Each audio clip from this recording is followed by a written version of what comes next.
All right, we are live. And let's get my Amazon one going here and we'll kick things off. So these are on sale today. I bought this on sale because I needed one, believe it or not. So I got one. These are iPad minis, 24% off. So if you're looking for an iPad mini, today's the day because it all ends soon. So get while the getting's good. So once the crew shuffles in here, what we're going to do is unbox the iPad mini here, and we're going to run a bunch of tests on it like I usually do. So we're going to look at all the usual stuff, and so you can tell me what you want to test on it. And you know, it's an iPad mini, so it is restricted in some of the things you can install. And I just need to put some notes in here. So we're going to do some benchmarks, which will be the 3D Mark Wildlife, of course. We'll do some game captures.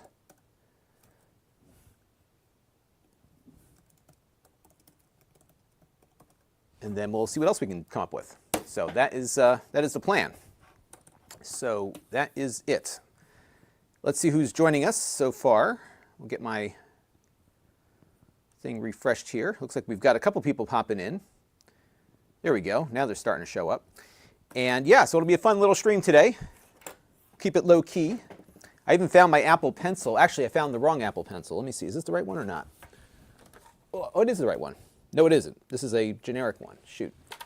Yeah, my Apple Pencil has been missing for a while. And I have to track it down. I don't know what happened to it. I lose it all the time, and then it's gone for like months, and then it appears somewhere. So that is an unfortunate reality that we're dealing with here. All right. Well, hopefully somebody will say something in the chat. There we go. So NC Strev is here, and we'll start unboxing stuff. What do you say? All right, there we go. Hello from Maine. Yeah, so it's Friday. People don't like to watch anything on Friday. That's what I've discovered. So, without further ado, because I do want to actually review this over the weekend, let's open her up here and see what we've got. Now, this is the entry-level 128 gigabyte model, and this one came out in October. So this is the newer one. So the other one, I think the other one went from, as far as like its longevity, it was like 2021 to 2024. So although, you know, by YouTube standards, this is like an old, an old product because it came out in October, it's actually quite up to date because they probably won't touch this for a number of years now. So that is the scoop there. All right, so why don't we unbox it here and see what we get. I got the lighter colored one just because I wanted something a little different. The last one of these I had was blue. So this is it. Now the first thing I'm going to check here is if the old cases work on it. So my wife has the prior version of the iPad mini, and this fits fine. So I can get one of these used or something and be all set. I did not order a case with mine. So there you go. All right, so that's good. So what else do we get in the box here? We've got the iPad. I will switch it on here. Hopefully we've got some battery charge on it. And then we've got our iPad mini documentation. Just the basics here to get you started. Really wish I knew where my Apple Pencil went. And then we've got our USB cable. And one thing you're still getting in the box, which you don't get with the phones now, and it's funny, the phones actually cost more than the iPad does. They are providing your charger. And this is a 20-watt charger. So you get all that in the box. So that is it. All right, so let me get this trash out of the way here. And William Wilkinson is joining us on Amazon. And it looks like I just got a notification pushed from Amazon, so maybe they'll get a few more people in here to watch what we're doing. Now, I got this because I'm taking flying lessons, and I'll install the app on here. So everybody who flies these days is using an app called ForeFlight. I don't think it's available on Android phones, so that is what we're going to do, is install it on here. Now, what's funny is that when I took out the iPad and turned it on, my phone has a notification that it can set up my iPad for me. So I can actually do all this from my phone and not have to type in the password. So all I have to do is just point my phone at the screen here, and it's going to move all of my account information over to the iPad. And then I can assign it to a user in my household. So I can have it be mine or my kids. This one's mine. So now I need to enter the passcode of my iPhone on here. So I'm going to do that real quick. And now it's going to set it up for me. So I don't have to go through the setup process. So we'll let that come into play. Prime is joining us. Yeah, I haven't done a lot of live streams lately. I need to get back into it.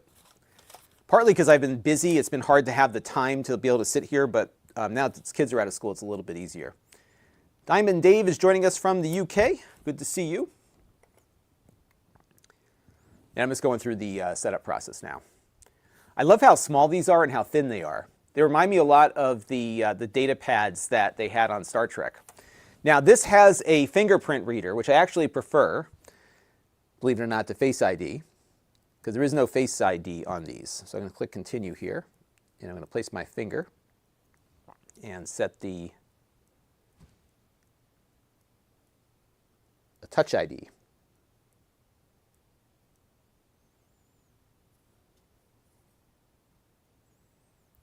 And I can do the edge of my fingers now, so I can get the whole thing. All right. And I'll set up another one later. And now it's going to set up my account. So we'll sit here and wait for it to do its thing. I'll agree to my terms and conditions here. And we'll let it set up. Yeah, it's gotten a lot easier, for sure, if you have another Apple device. So it's signing me into all my stuff, so I don't have to deal with anything. Yeah, it's funny. I exactly what I was thinking. Like this is the size of the pad on Star Trek. I don't know if they thought. I'm sure they must have had that as part of their design process, because we really do have it now. Like this is the pad. And when I was a kid watching Star Trek in the late 80s and 90s, like that early 90s, that was like futuristic. Like you'd have all of your information on this data pad. And for the all right, so now another thing I can do here, which I'm not going to do, is I have the option. Hey, Amir Robinson is joining us on Amazon. Good to see you. And Amda Brown is joining us again as well. And what I could do here is I could actually import my backup from my other iPad, which I'm not going to do. And it also brings over my wallet and some of the other stuff. So I'm just going to go through this and make sure I don't have anything private or personal. So I'm going to have it bring over all my Apple Pay stuff. I can bring over the settings from my other one, which I'll do. But the apps, so it's asking me if I want to do a backup from my other iPad, which I don't want to do. So I'm going to click Customize here. And I'm going to say, let me turn the brightness up a little bit. I guess I can't do that yet. Don't transfer anything. So I'm going to bring this over. I'm just going to set this one up as a fresh iPad, because I've got so much old stuff on there. So it is going to keep my settings, but I'm not going to bring over my backup. So that is what I'm going to do here. So I'm going to click Continue. And we'll turn on Location Services. Why not?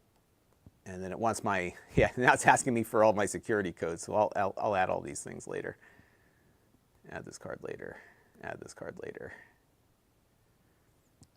So my Visa cards and my American Express and my all my cards need the.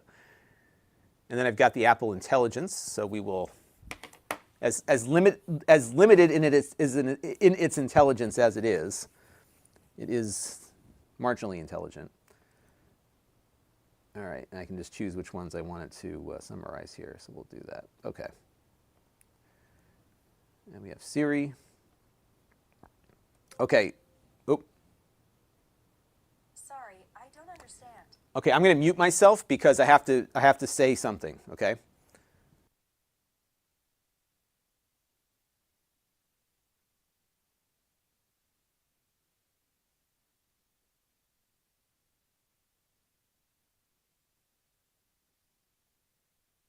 The problem is my phone keeps picking up, so we'll just go through all this. Okay, there we go. So now I'm going to get started here on my new iPad. So the first thing I'm going to check on here is whether or not I have the most recent update. And my understanding, well, I guess these are supposed to update themselves like in the box now, but this one apparently didn't do that. So I'm going to turn the brightness up a little bit here. All right, so we're going to do the update. This will take another minute or two, then we can play around with it. And one of the things that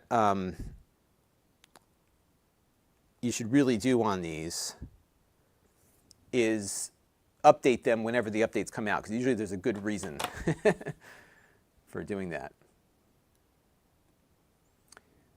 Ouch, it looks like it is expensive over there. Yeah, so this is $379 on Prime Day right now. So that's why I picked this one up. But it is very easy to set up for sure. Robert Branch is here, and Barrett Logan J13 is here too. Good to see everybody.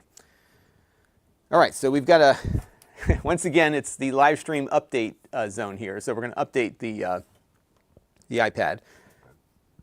It came with about 78% of its memory on, or battery charge there.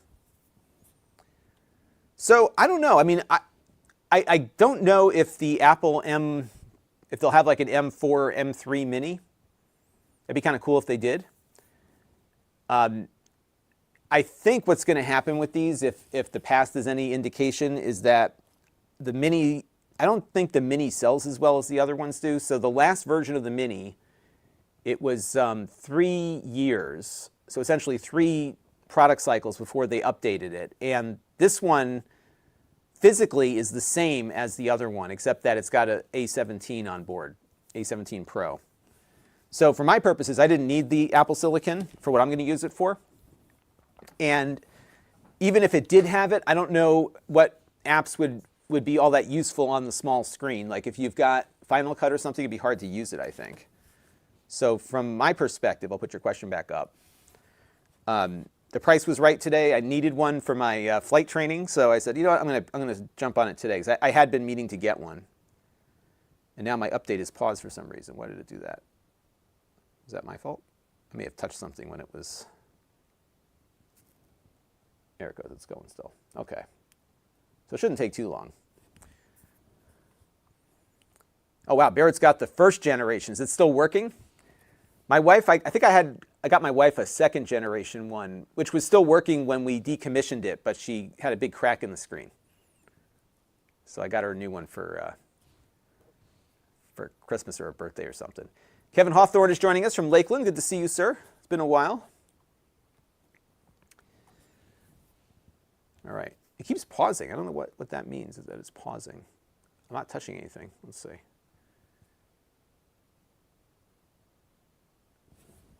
Yep, so we'll just let it do its update thing here. And we'll go from there. I got to find my Apple Pencil. I don't know where my Apple Pencil went. So yeah, I'm going to do, I could do that. I guess we could try streaming something on it.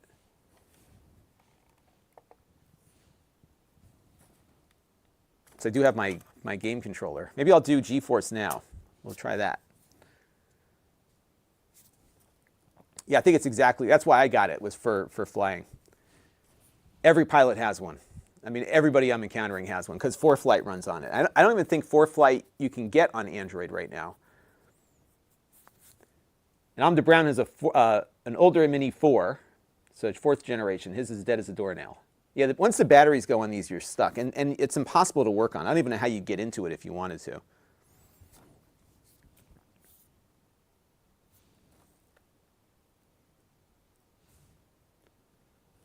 All right, so we just got to wait for the update to go on, and then we'll be able to try some other stuff. What I also like about the iPad minis and the current batch of iPads is that you've got USB-C, and these do output video. So you can hook this up to a display. So you could run Keynote and do your presentations on it and stuff. So that's kind of neat. And maybe while this is going, let's see if we can pair my controller up with it. So I'm going to switch it into Bluetooth mode. and see if this works with it. Let's see. Oh, look at that, already paired right up. All right, connected. So our 8-bit controller is working with it already. And then it also has all my AirPods on here too. That's one thing I like about the AirPods is that you don't have to repair them. Every device that you have in your Apple family just gets it. So my Apple TV works with the AirPods also. And so at night I just put them on if I fall asleep, or my wife falls asleep like much earlier than I do. So I pop them in there and keep things quiet. So Matthew wants to know, would I get one if I wanted to mess around with iPad OS? I mostly use Android and Windows. I think so. I mean, you know, what I would say, you might be, I guess it really comes down to, do you like the form factor of this size? If you do, I think it's a no-brainer. If you don't, the base model iPad, let me see what those go for these days. They just call it iPad. I just got a bunch for my, 2 of them for my kids over the holiday break there. So the iPad is $100 less with a bigger screen. And that's not even on sale. Like that's, at least it's not like being offered as a Prime Day deal. So what I would do if you want the bigger screen, because those have an 11-inch display. Now this one has the A17 Pro, so it's a little faster. But honestly, I'm not sure if you're going to notice that. And now all my messages are coming in.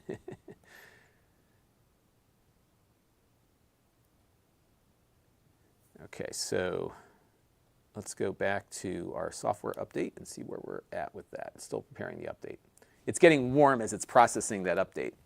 Yeah, so if I were you and you wanted to play around with it, if you are looking for an inexpensive iPad, if you like this form factor, then today's the day.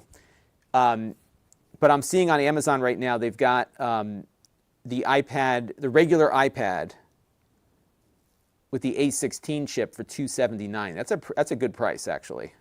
128 gigs of storage. And I just got my kids those for Christmas. So that's the one I would get, because it's dirt cheap.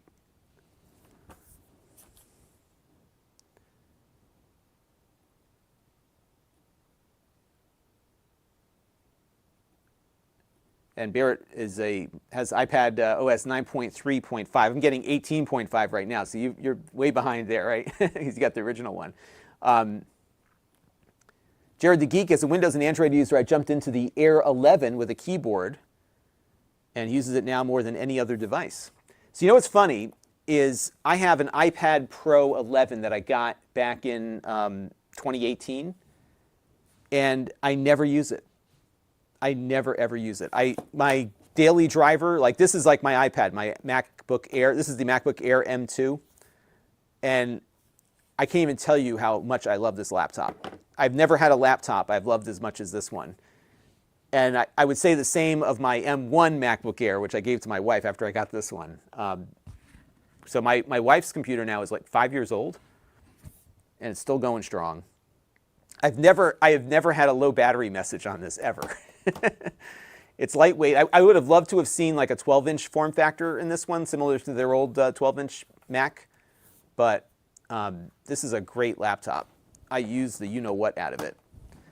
And it's good. I could edit videos for the channel on it, too. It does just fine. Totally fanless. It's like this, it's a magical device. But because I'm so happy with the laptop, I never use the iPad, ever. So I did a video 3 years ago when the other Mini came out. And I said, I'm switching my iPad to this Mini. And then I used it like a lot for a while. And then I sold it because I stopped using it. And then I never used the other one either. So I got this one, though, because I started taking flying lessons. And the app that we use in the plane is ForeFlight, which everybody uses. And the iPad Mini is like the go-to. So I would venture to say that the most, like this device exists primarily because pilots buy them. So they are very popular pilots. Everybody's got one. Because you used to have to keep your sectional charts in the plane with you on paper, but now these are a sufficient alternative. And once it updates, I'll put ForeFlight on here, and you can see everything it can do. Maybe I'll put it on now while it's downloading everything. I can log into it. So I have to put some apps on here. I've got to put my ForeFlight app. So we'll get that going.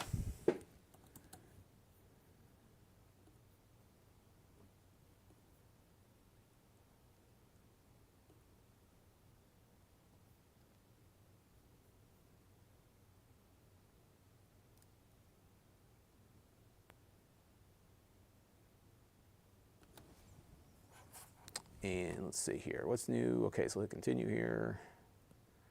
Okay, so let me grab. So if you're curious what the most popular apps are right now, ChatGPT, surprisingly, Microsoft Teams is more popular. I'm assuming these are in order. Microsoft Teams is more popular than Discord and Zoom. That's crazy. All right, so I'm going to put, well, I'll put ChatGPT on there because I use it. I don't use Discord all that much. And then, you know what I will do? I'll install Genshin Impact on here just because it'd be good to demo the gaming capability.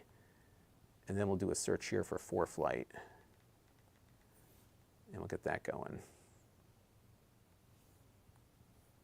So ForeFlight was owned by Boeing for a while, and they spun it off, and now private equity has it. I hope they don't screw it up. And what we do in the plane is so I got the Wi-Fi only one, and I was asking around from different pilots and what they're using. And most of the pilots that I talk to don't have the cellular one, and the reason is that ForeFlight has a hardware device called, I think they call it the Sentry.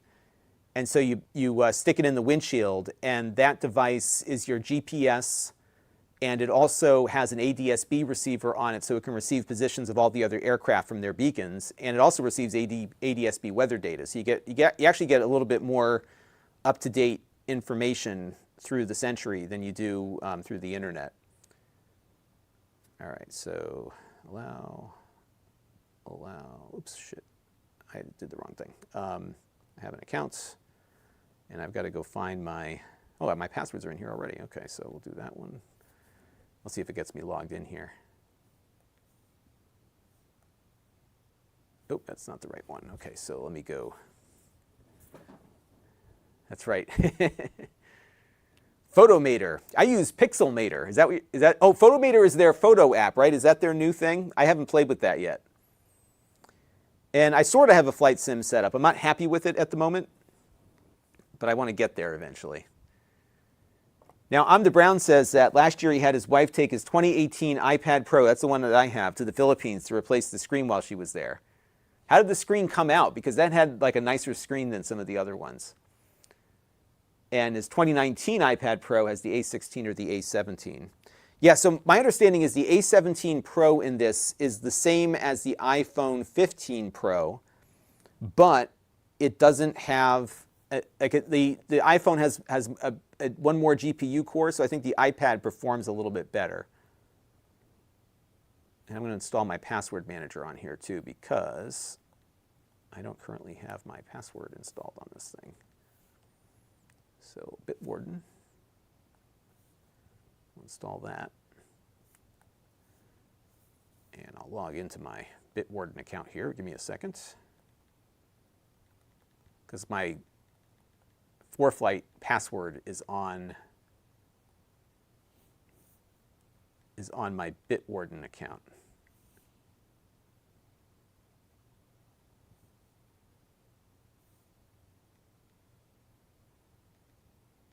So let me ask you this as I'm pecking away at this thing.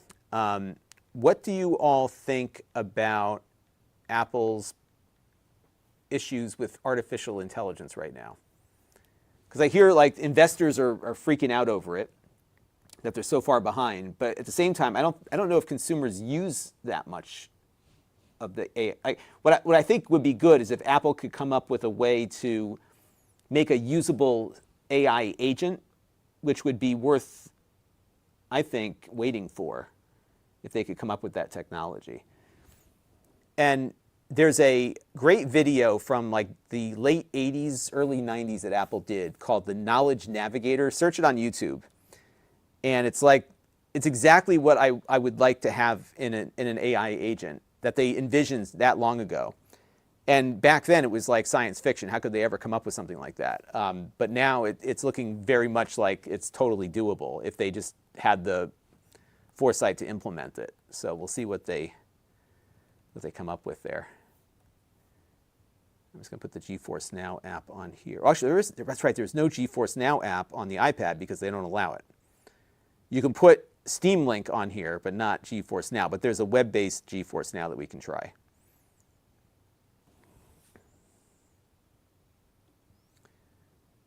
I was thinking about actually moving to a self-hosted Bitwarden instance just to get myself off the grid, because you can install a Docker container with the open source version. Yeah, right now the Apple Intelligence is totally useless. I agree. And Travis makes a good point that they had that video of the woman who's at the party, right? And she can't remember people's names, and the iPad's telling her, or her phone through her AirPod, whatever it was telling her who she was talking to. That's right. That's right. Okay. Oh, we should put Fortnite on here. I haven't played Fortnite in a while. And you know, it's funny to see Fortnite back on here. Remember they had that big to-do with Apple, the whole lawsuit thing? All that money spent, and now Fortnite's back on your iPad again. And I've never made an in-app purchase on Fortnite. I just played the game. So we'll try a little Fortnite, and then we'll do some game streaming on it to test the streaming capabilities. So let me make some notes here so I don't forget. So we're going to do Fortnite GeForce Now. And that'll be on the browser.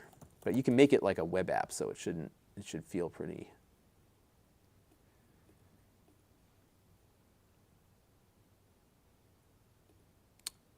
And that's right. It will do the Apple Intelligence. That's right. Although the Apple Intelligence, in my experience, has not been. Yeah, I'm with Jared the Geek here. What I want is, I guess I could build one at this point, but I want the AI agent who's looking out for me, right? Like I'm okay with the AI agent, going through my email to tell me what I'm missing, because I am a one-man show at this point, and I get so much communication in. I neglect to get back to people, and all the components are there, but there's not. Yeah, we're just lacking that. So, all right, let me pull up ForeFlight again here. Let's get my password from that. But I do like the see, now it tells me that that's not my password. So maybe that's not what I use for an email address. Let's see. Yeah, my email. And then if I go next, and then I go into my passwords. Oh, that's why. So I have to go into my, I think I have to tell it that Bitwarden is one of my password managers, I think. Let's see. Settings, autofill, get started. Okay, so turn on autofill, continue. There we go, autofill from Bitwarden. And I got to type my password in again.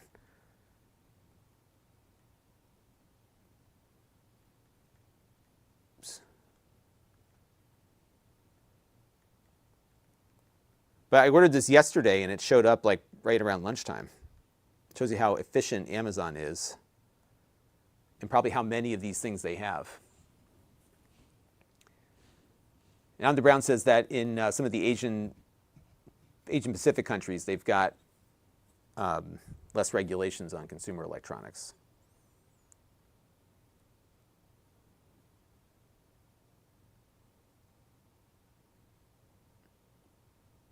Yeah, so we'll try running Fortnite on it, see how it runs. I'm sure it's going to run fine.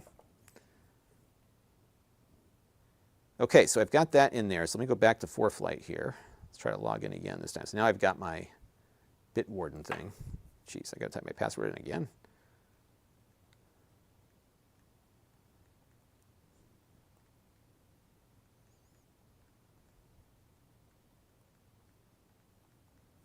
Okay. You know what I have to do? I have to set up the Face ID for that. That'll get it working.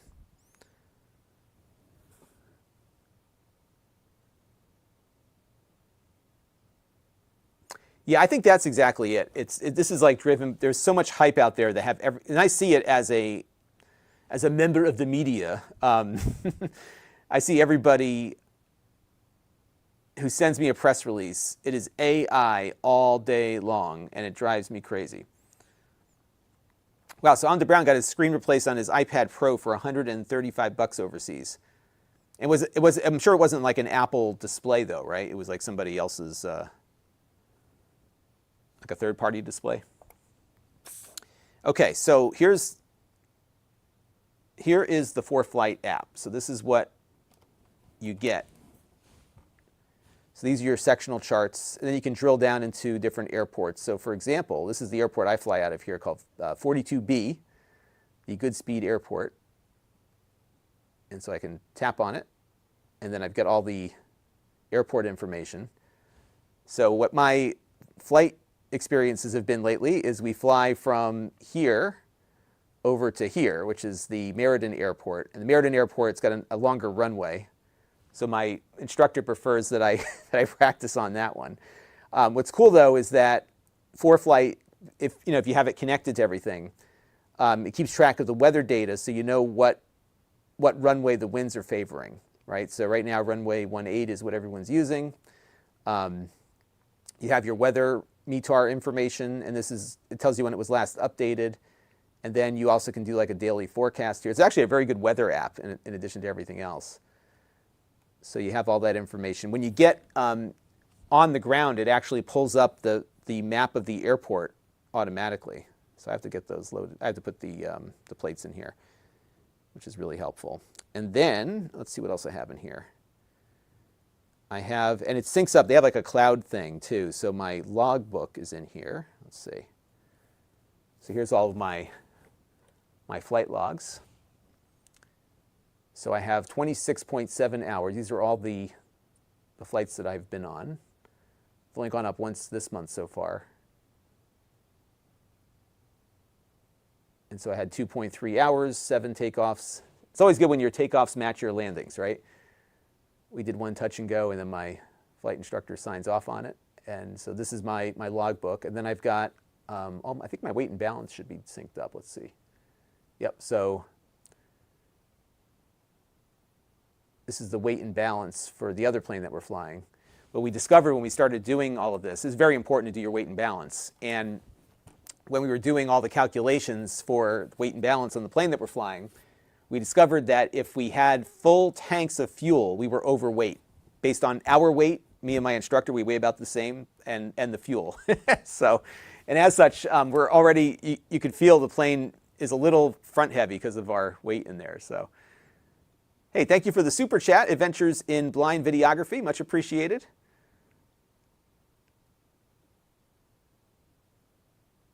So Brian, you gave up quick. Sterling, Massachusetts to Logan. So the key to landing, here's what I've learned in my 26 hours of flying airplanes with an instructor who makes sure I don't kill myself. The key to landing is a good pattern, meaning that if you screw up your pattern as you're coming into the airport region, so if you screw up the pattern, your landing stinks. And I had a lot of bad patterns when I first started flying, and even on the sim, I've done much better now. So it's good. So what happens is when we come in from, here, I'll show you the map here. So what we're doing is I'm flying from, where did my airport go? From here to here. Now by car, this is like about a half hour, 40-minute drive. By plane, it's like not even 10 minutes because you're going 100 miles an hour and you're going like a bird. So when we come in, we're coming from this direction. And so you get into the pattern right around here. They call it getting in on the 40, if I'm doing runway 18, get on the 45-degree pattern. And what you need to do is get your plane configured properly, everything in the right direction before you turn onto your base turn. And if you've got it all in good here, then the landing is good. If you're too high or too low or too fast here, by the time you get over here, it's not good. And I've learned that after doing many, many cycles.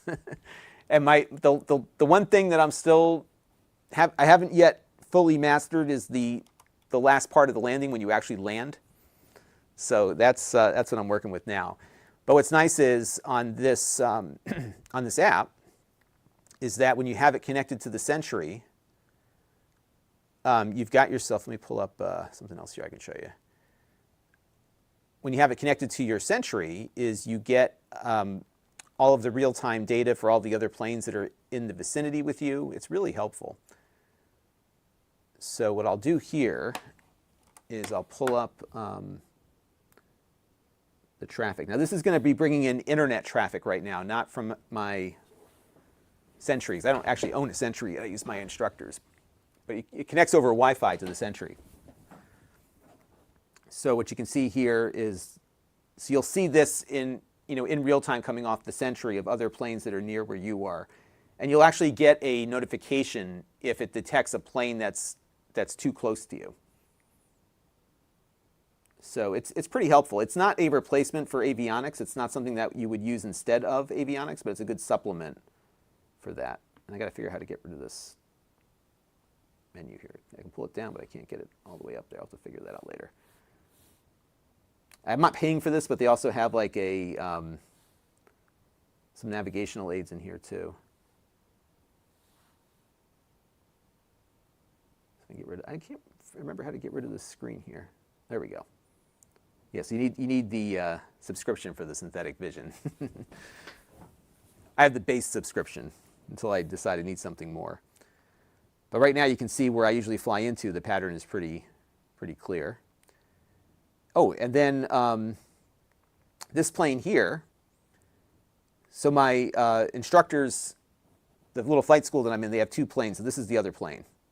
So I started flying in this one. So I don't know what he's doing right now, but looks like he's departing the airport here. He's at 1,300 feet. But that's the first plane. That's the first plane that I was flying. And that's the airport right there. So what you do is you take off. You're going from this direction. You go down the river, and then you get to about 1,000 feet, and then you go off in your direction. So yeah, it's pretty cool. Hey, you know what? Just watching the channel is enough for me. We just got to keep those views coming in. That's the key thing. But any support is appreciated. And one of the ways to support is to subscribe and watch, especially when I come on and do one of these live streams. All right, so let's see where our update is at. So this is the app that this iPad will primarily run for the most part. And our software update is available. I am going to plug in, just to give myself some juice here, because we are running an update. It's always good to do that. So we'll install this now, and we'll do our update. Hey, Red Techie's here from around the corner. Yeah, I didn't get much this year because I have everything. I have everything. I need nothing, except I bought the iPad mini here because it was a good price.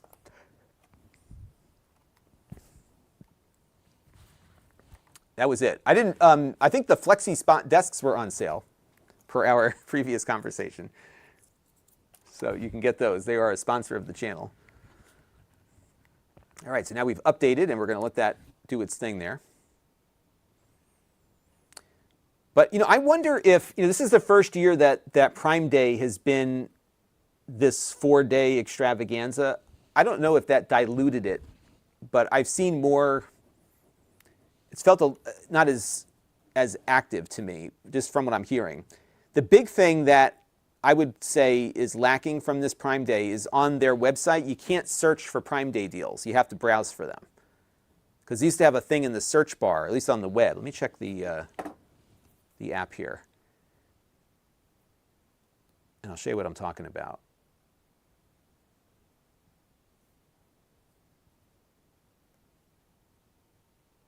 Oh, so the phone has it.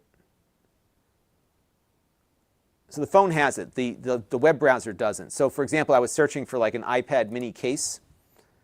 And so if I hit this, then it does narrow it to Prime Day deals. But I am primarily a web browser shopper. My wife does it on the phone. I do it on the web browser. Oh, it is in here. You know what? I missed this the whole time. So there is a filter button to only get.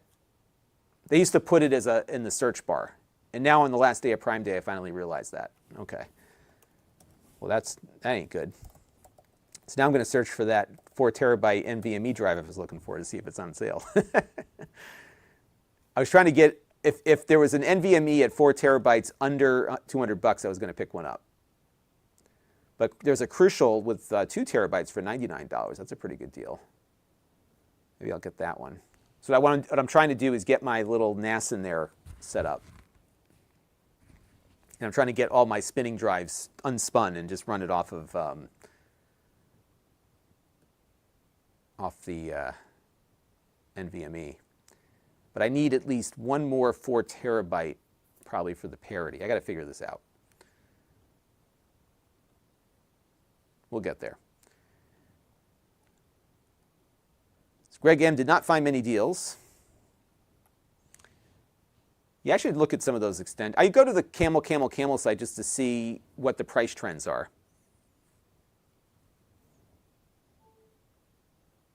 Yeah, so I've been slowly looking for sponsors, especially for my topical videos that are not like that kind of align with the audience or stuff that might be of interest. And they do take a little while to make them. And my biggest struggle is that all of these companies, most of them are overseas, they all want dedicated videos. And I keep telling them that no one's going to tune into a commercial willingly. I mean, the exception is like the Plex stuff that I do. But that's not really a sales pitch so much as it is just like a tutorial, right? Like, I mean, would anyone watch a dedicated video about a flosser and a toothbrush? It's going to get so many more views as an integration with existing content, right? So yeah, we got the toothbrush one. And then I've got the Flexi Spot. We got 2 more Flexi Spot ads that are running. I got to go hunt around for some more. So we'll see how that goes. All right, so we've got the iPad updated now, so we're good there. And what I'm going to do first is I'm going to grab the wildlife benchmark test, and we'll run that. I will say the display is not as bright as my other iPad is. It's definitely not as bright as my phone. That's for sure.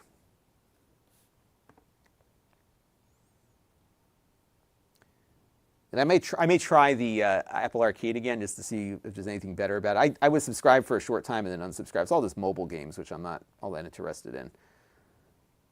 I got more games that I know what to do with that I have never played before.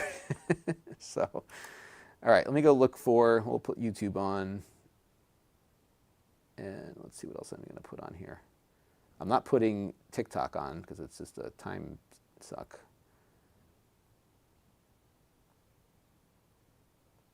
And let's go look for the 3D Mark Wildlife benchmark. And we'll put that on here.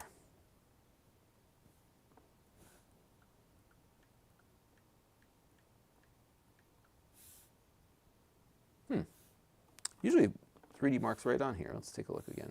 Let's see. Here it is. Okay, they must have put it in their own app. So we'll throw that on here.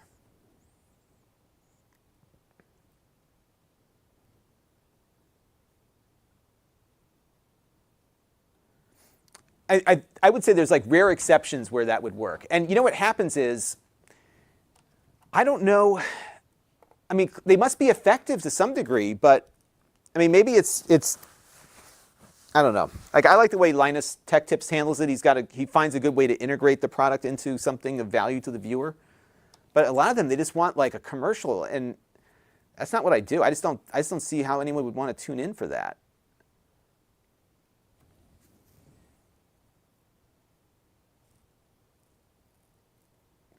Hey, Thomas Woodford is here.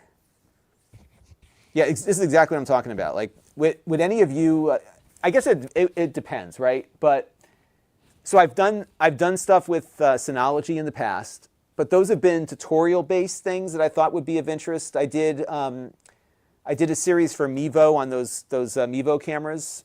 Again, tutorial-based. Like, I'm comfortable with that. I just don't know if like doing an infomercial when I review products typically makes a lot of sense. And then it's hard because, you know, in the space that I'm in. Okay, so let's do the wildlife tests.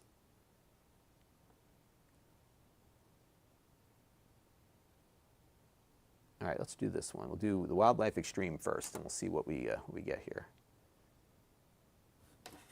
I'll put it over on the landscape mode so you can see it run here.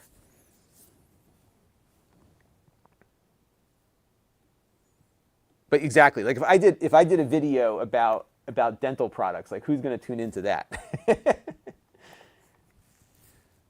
But it's something that I think, honestly, for my audience and the demographic, having, you know, a decent flosser that's portable, I think it's a good product for that purpose. So there's a good connection there, and it actually helps with some of my analysis content, which I like doing, but it's not as the monetization on analysis pieces is not as good, so it helps supplement some of that.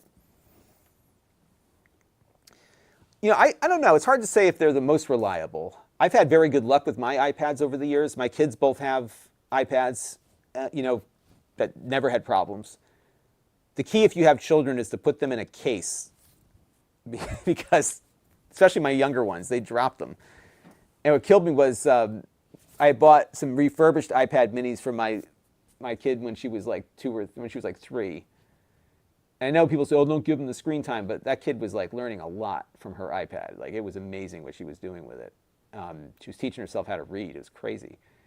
And she had that iPad for all of an hour, and because the case hadn't come, like the case was on its way, and I made the mistake of letting her grab the iPad before the case got here, and it was cracked within.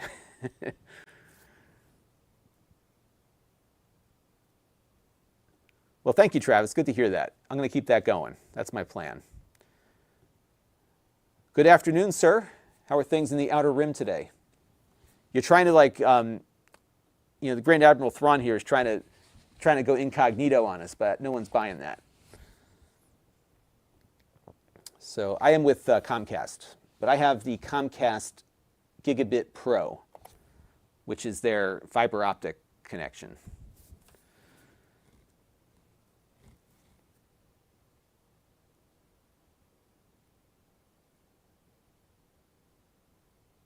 Sound Brown says, we'd really like to get a pilot's license. Yeah, that's where I was at. I was like putting it off forever. And then I found, I was like, you know, if I'm going to do it, now's the time.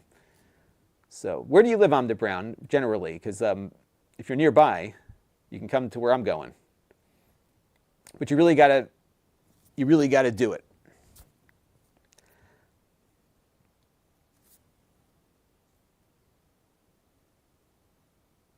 All right, so let this kind of run through here.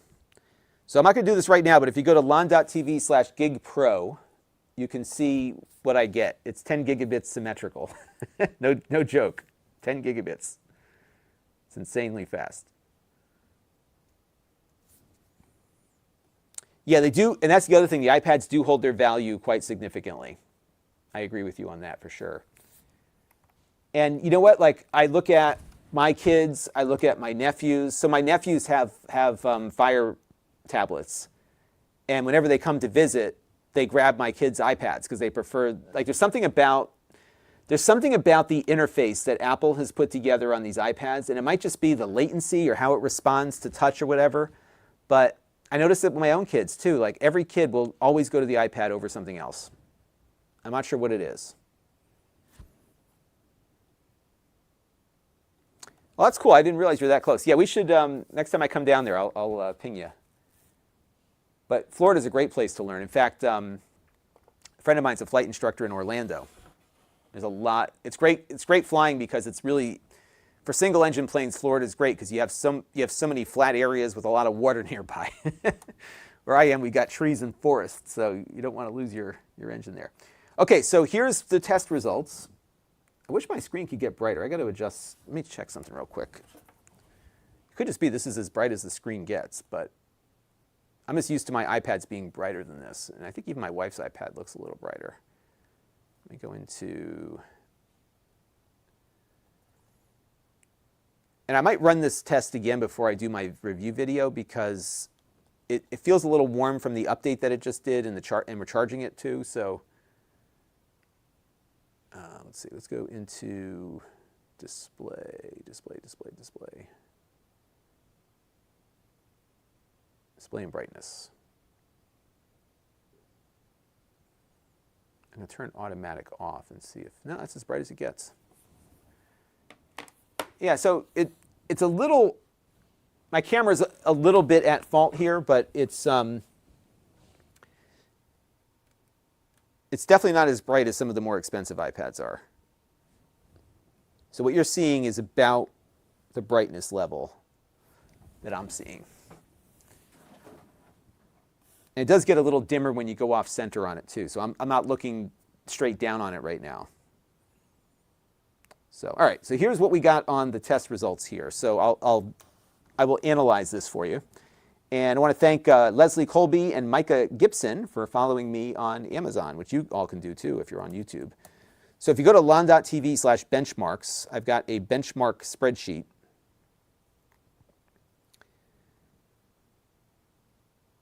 And what we're going to do here, gosh, they keep throwing Gemini stuff at me in here. There's some cool stuff that it can do, but I just want to put my data in.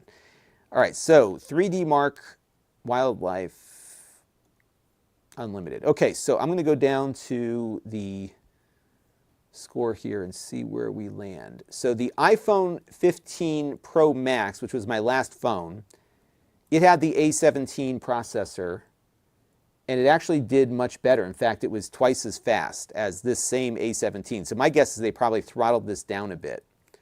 So we got a score of 3,544 on that one.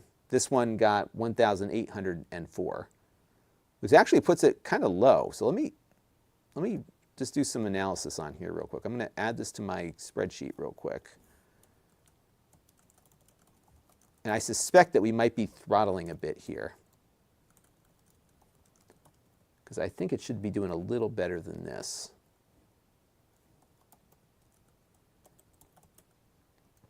So I'm going to let it cool down for a minute, and then we'll try it again.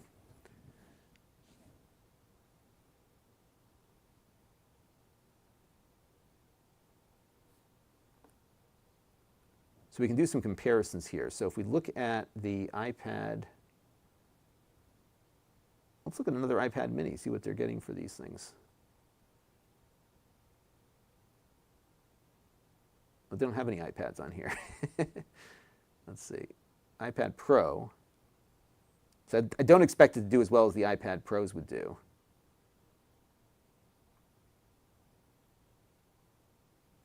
And here's the iPad Air with the M1. iPhone 16. So we should be getting a higher score than what we got here. So you know what I'm going to do? Is let's go back to the benchmark here. This time I'm not going to run it in unlimited mode, and I'm just curious to see if that might have been a determining factor. And we'll let it cool down a little bit. And what I might do later is run it again later and see if it does a little better. So let's see how she does now.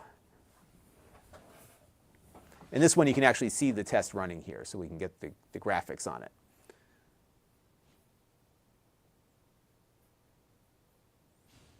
Still pretty amazing with these fanless devices that are so small that they can output graphics like this. So lowest ping possible, Ethernet. That's your first step. Hardwire all the way to the ISP. First step.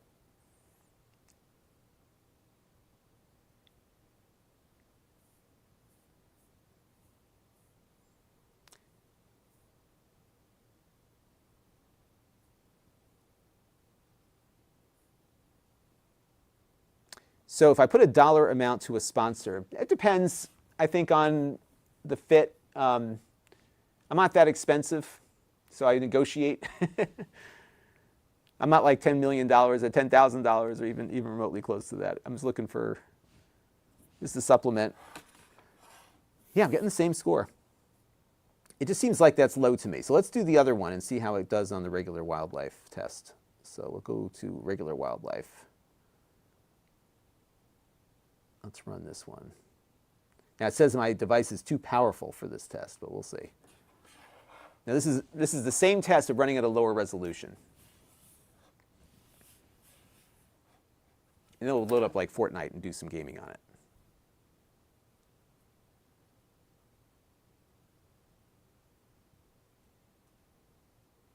Yeah, the M4 Mac Mini is probably the best value in a mini PC right now, by far. It is a Mac, but I like the GMK techs. I've reviewed a lot of them. In fact, I just got another one in. So we'll be looking at that one soon, more of a budget one. So which one of the GMK techs? So, gosh, I got to think about this now.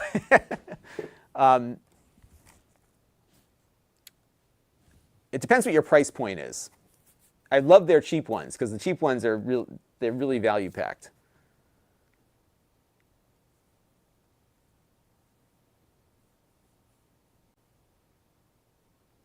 And the B-Links aren't bad either. The only issue I've got with the B-Links is the Wi-Fi performance. I've seen the Wi-Fi not be as great as it could be. But let me see which GMK techs I've looked at recently. Yeah, they all kind of blend together after a while. And I look at them all. It's not like I'm not doing the review. So I recently did the K11. I like that one. The Evo X1 I looked at, but it was a little too noisy with its fan, so that might be an impediment. The K8 Plus wasn't bad, but I would say the K11 is a good one, because that's got a good, decent processor in there. And the K8 is good. The Core Ultra one is good. You know, honestly, I would say anything with GMK tech that fits your budget is going to be a good run. B-Link also is in that category for me. All right, so we got, it just seems like these scores should be higher on this. So I'm gonna dig into this a little bit when this thing cools off a bit. Oh, I ran the extreme test again. No wonder why. Okay, so that's my first mistake. We actually got a better score now than I got the last time I ran it. So I think there was some throttling going on. But let's go back to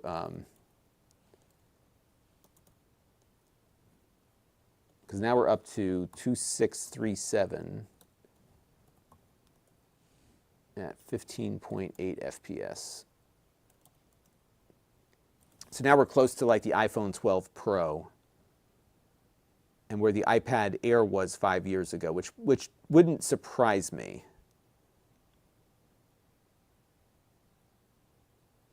So let me go and run the other one, which I keep. So which benchmarks am I looking at here? So wildlife. So I did extreme. Oh, you know what? I wonder if it forced us. I mean, that's what it did. It defaulted to extreme because,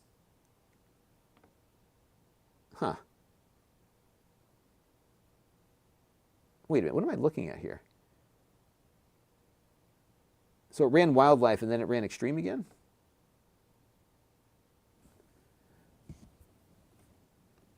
Seven, 3, 9. Man, I clicked on the wrong thing. 44.3 FPS. Yeah, so I expected this to be a little more in line with like the iPhone 15. So I'm going to come back to this and run it again after it cools down a bit, right before we run it through its paces here. So let's try out a little Fortnite, and we'll see how it does with that. And it's good to see Fortnite running on here again. And it's got to download 14 gigabytes, but it won't take us very long here, as you'll see. I got a lot of bandwidth. Now this does not have Wi-Fi 7. It's Wi-Fi 6E, which means that it'll work on the 6 gigahertz band.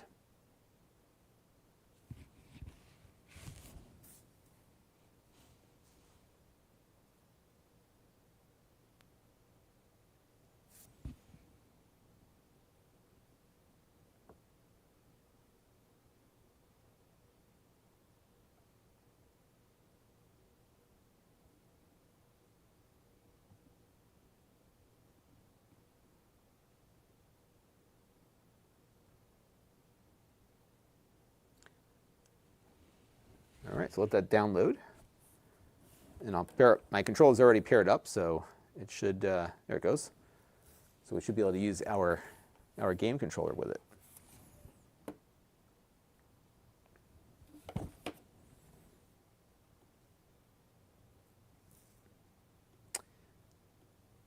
It's a little bit louder than the N100 one was, if I remember correctly.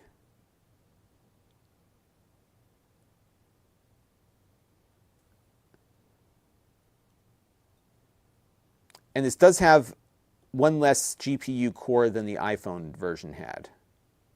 And I think they're probably clocking the processor lower too.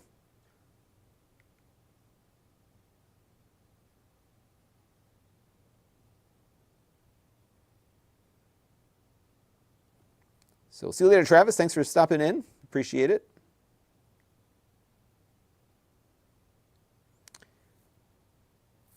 Yeah, so the Evo X1, I believe, does not have removable RAM. So any of those AMD Ryzens that, similar to the one that it has there, are all lacking that.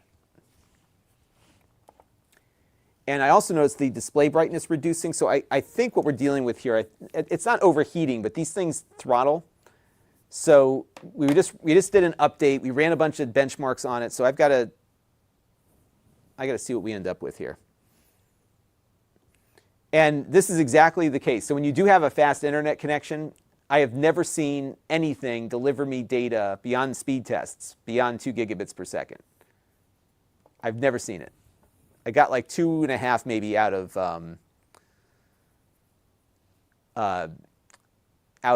Steam once, but yeah, you never see. Like unless you've got a very busy household or a business, you would be hard pressed to get 2 gigabits out of a 2 gigabit connection. And most of what I see on my connection, and the only reason why I have a 10 gig connection is because that's the only option. So when I got it, there was no other fiber provider. I have a whole series on it. If you go to Lon.TV/gigpro, you can see the whole thing. And the whole reason why I got it was I still do live streams. And back then Amazon was first getting the live streaming going, and I was helping to get it fleshed out for them. And so I was streaming a lot, especially during the pandemic and everything. And what was happening was where I was located on my cable system, I was the last amp on their line. And I could not sustain a reliable upstream connection. It would drop me all the time. So after complaining and complaining and complaining, they finally got around to coming up with a solution for me. And so that solution, let me get into my account here. That solution was the Gigabit Pro service. And that has worked out great for me. And it's not cheap. It's like 300 and something bucks a month. But it's 10 gigabits. Now, when I got it, it was only, it's kind of funny, it was only 2 gigabits per second when it first launched, symmetrical, which back then was more than enough. It still is. And then, sorry, I'm trying to multitask here.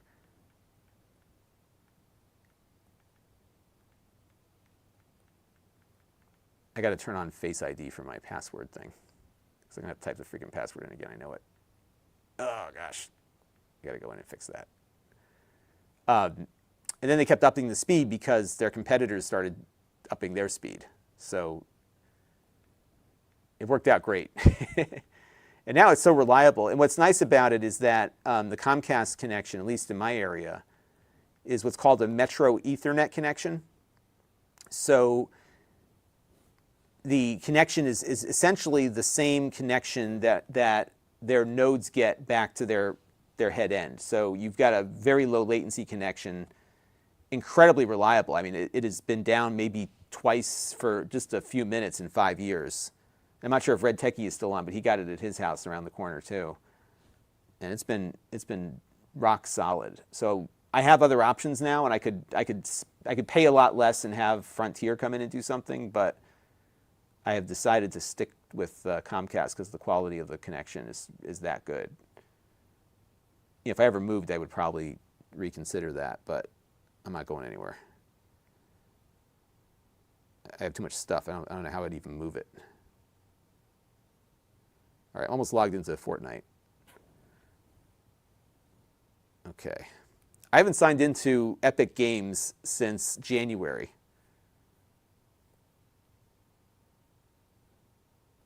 Okay. Confirm. Done linking. Okay. Now we're logging in.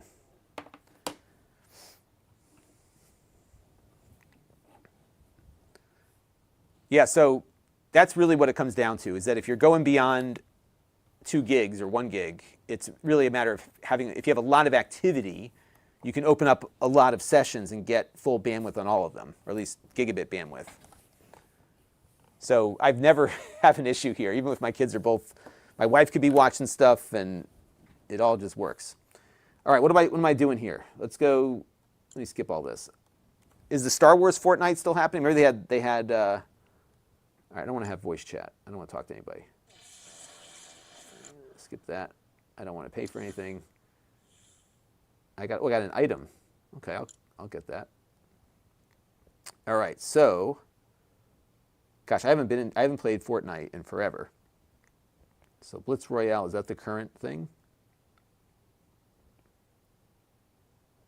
I don't know what to do here. I'm so old. Okay, hit play. Battle Royale, current log. Okay, oh, Battle Royale. Okay, that's what I want. Battle Royale. And is my controller working? Can I use my game controller? Let's see. Do they allow mobile to use game controllers? Let's find out. If not, I will... and these are the settings that it's defaulting to here. I'm going to turn the FPS on.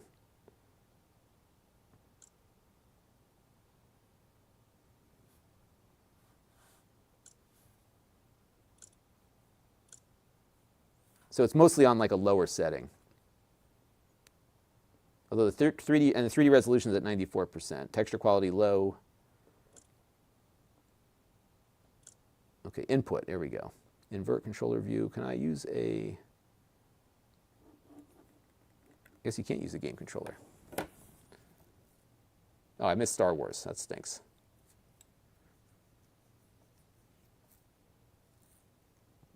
Yeah, I think for most people, if you have Comcast coax, you're going to do better with a fiber provider.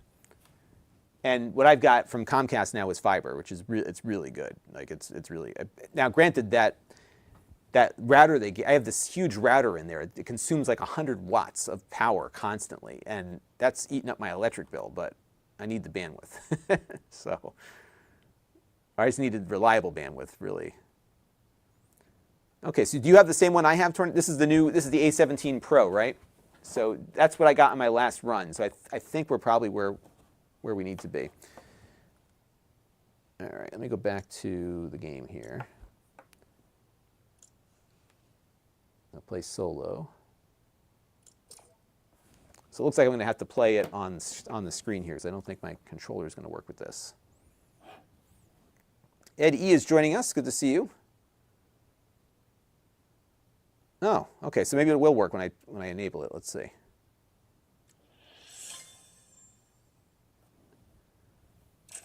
Yeah, my brother, actually, where my brother lives, that's all he's got is like really slow DSL. And he ended up, we got him Starlink up there. Remember we did that video where I flew up there, and at the time it was 2021 when I got that for him, and we couldn't stay more than 20, like, you had to be in and out in less than a day or they would quarantine you for, they wouldn't let you leave. So we flew in, flew out. But yeah, Starlink has been a game changer for my brother because he had nothing. And it was crazy. We just like set the thing up. This is early days of Starlink too, when they had the big circle dish. And we just set it up and it just started working. It was crazy.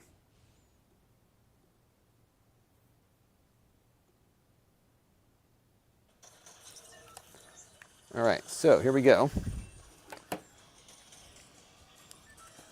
Now, I can't get my game controller to work, so I'll have to poke around with that. I wonder if there's a process. Maybe I have to go into a separate thing.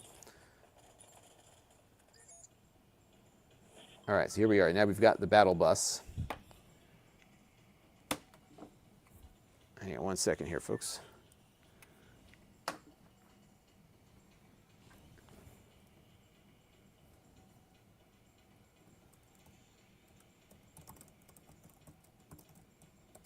Okay, let's do the drop down here. I'm actually going to record this. Let me do it when I get to the ground here. And right now, the frame rate is varying a bit here. Oh, hang on, my daughter's locked out outside. 1 second. Talk amongst yourselves here. I'm probably going to get killed while I'm waiting for her to get in the house.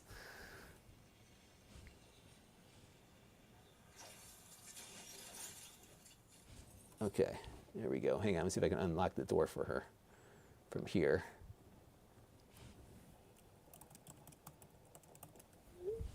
Okay.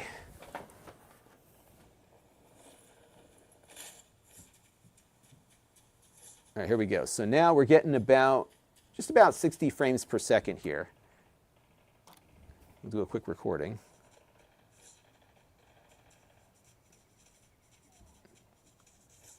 I haven't played this in so long.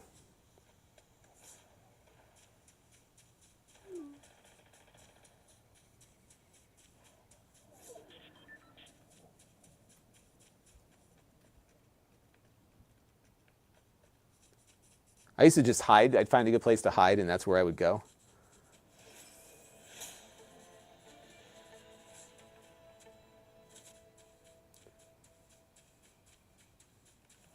I need some weapons here.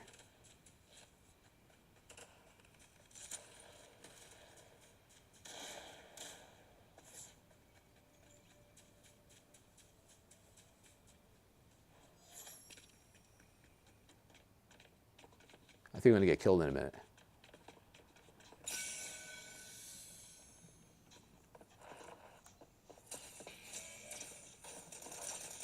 Let's see if I can pull this off. What do you think? Nope. Hey, there you go. Oh, did I have that up the whole time? Let's see.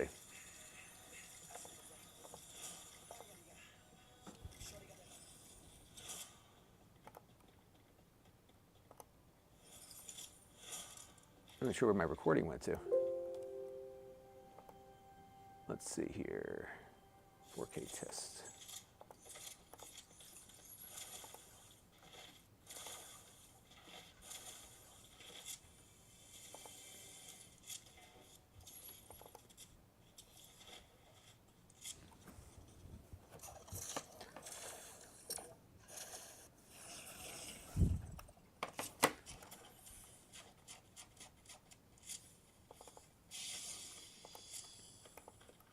What I am going to do is I'm going to, oh, it's connecting again. I must be going into a different map. Let's see if I can get this figured out here. Bear with me for 1 minute, everybody.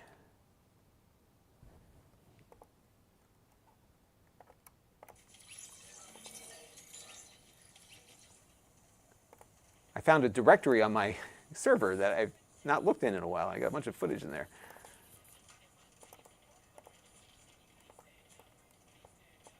Oh, I got to record again. I got a good amount there, but I need more time than that. Okay. All right, so now it's playing like copyrighted music, so I got to be careful about that. How do I use the game controller here if I wanted to do that? Movements, extra game options. I'm going to turn the volume down so I don't want to get hit with a copyright strike here. Because it's got like an image of a game controller, but I don't see a way to use the game controller.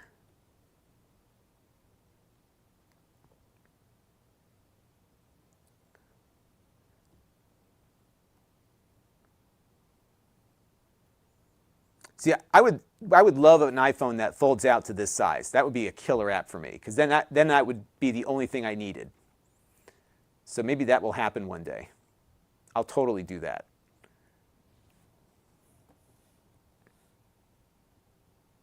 All right, oops, let me get out of the thing here. Okay, so let's jump out.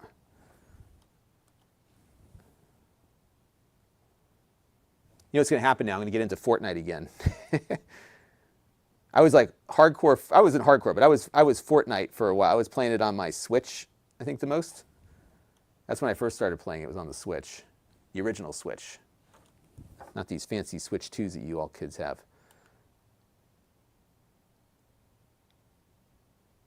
I'm probably going to get killed like immediately. And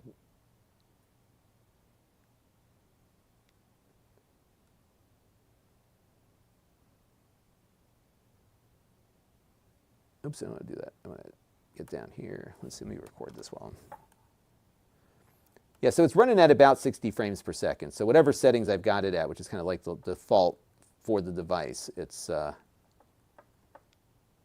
to be doing okay.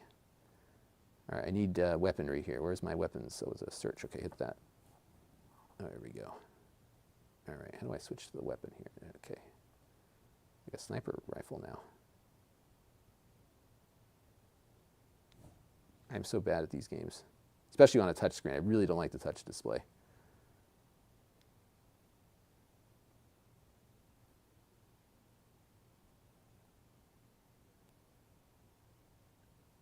All right, let's see how we do here.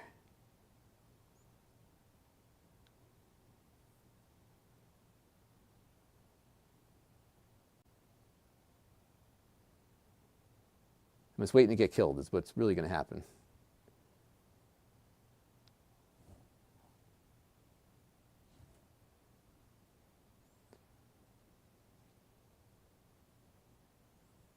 It seems to be running pretty nicely, though. I mean, it's, you know, it's what you'd expect.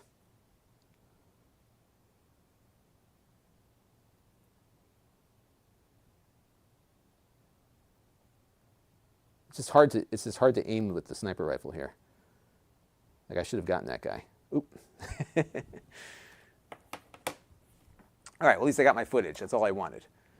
So let me go into my footage directory here. And I'll make a new folder for the iPad mini. And we'll drop it in here. Okay, so that's Fortnite. All right, next up we'll do a little, we'll test out some streaming. So let me do that. So now I can make use of the game controller. And what I need to do first is I need to enable in my Bitwarden here the, so I'm having to type the password in every time. It's getting getting a bit old. So I got to enable Touch ID, or Touch ID, because this doesn't have facial recognition. So the iPad Pro, and I think the Air's now, maybe not the Air, the iPad Pro has Face ID. This has Touch ID. Account security, unlock with Touch ID. There we go. So now I've got that enabled. All right, so now we're going to grab, I should probably attach my Google account to this so I can get into the other thing. Let's do GeForce Now real quick. I think it's play.geforcenow.com. For whatever reason, Apple will not allow NVIDIA to have the GeForce Now app. All right, so tap the share button. Right, so this creates a web-based app for it. So we're going to add to home screen. And then it becomes like its own little app, even though it's a web app. Agree and continue, get in. Now I got to log in to all my stuff here. So to do that, I got to log in with Google, which means I got to get my phone out. Oh, I have a passkey that carried over. Perfect. That's easy. And then I got to go into my Authenticator app. That's how these things work. Oh, great. Hang on. So I got to use my Authenticator app on my phone to do the two-factor on this thing, and for my NVIDIA account. But better safe than sorry. You definitely want to have as many factors of security as you can. Okay.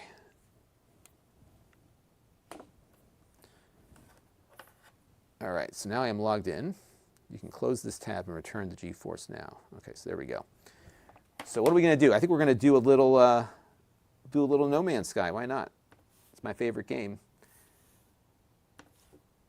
This game requires a gamepad, which I have. I have it paired up. I think it is at least. Let me double check that. Oh, let's go in and see. Well, let's check before I do anything else. So let me go in and make sure that the gamepad is indeed paired up. It is. And we'll click continue. And so what's happening now is that we are streaming this game from NVIDIA's servers.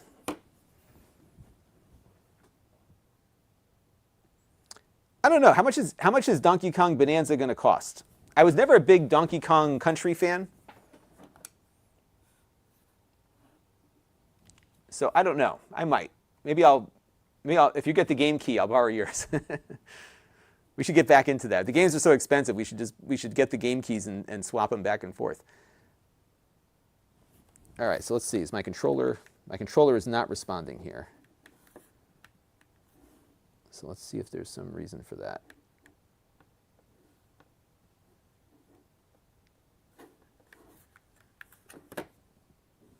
So it could be that it doesn't like this controller. So I've got another option, or had another option. Let me go check. Here, talk amongst yourselves real quick. I'm going to be right back and get my other controller that I know will work better. So those Ultimate controllers, if you don't have the right one, it doesn't pair up nicely. So bear with me for 1 second.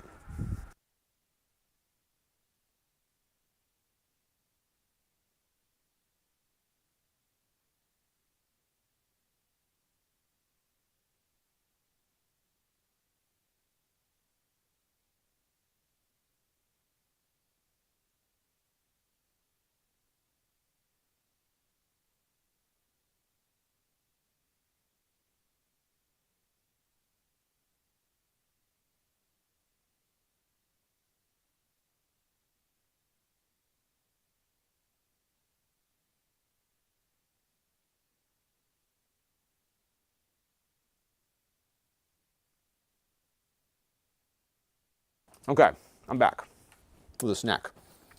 So I'm going to turn off this controller. And what I'm going to do is I'm going to pair this one up. And this one should work better. I think this one is not the right controller for this. So let's see what happens. So let me go back into settings.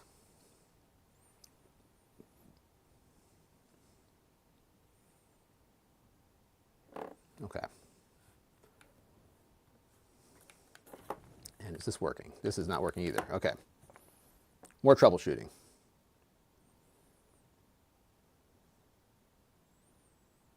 So I'm going to quit the game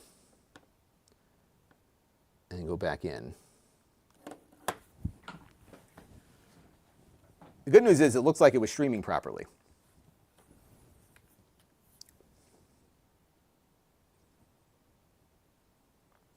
So I don't think they have like a setting for testing your controllers on this. Let me see if I can figure this out.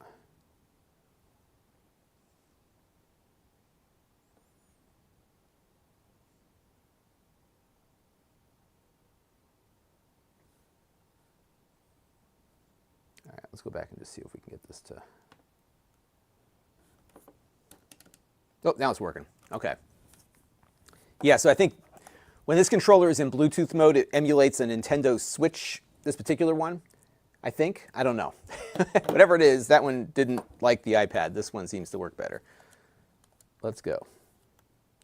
You must tap or click Let's Go to start your game. Okay.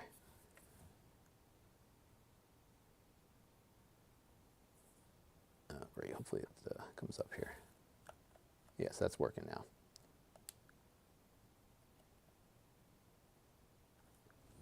All right, so now we'll let this load up.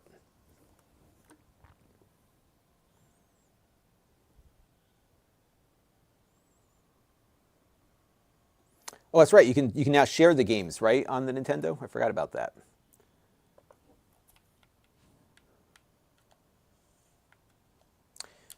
So like most of these things, there's a little bit of latency on game streaming.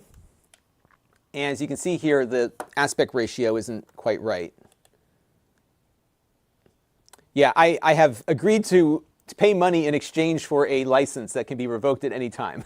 That's the more accurate description. Per my last video, right?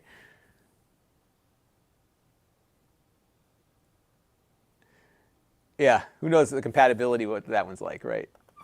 Okay, so now, just so everyone watching understands, this game is not running natively on the iPad. This is streaming from NVIDIA's servers here. But it looks great. And we'll go find my base around the corner here.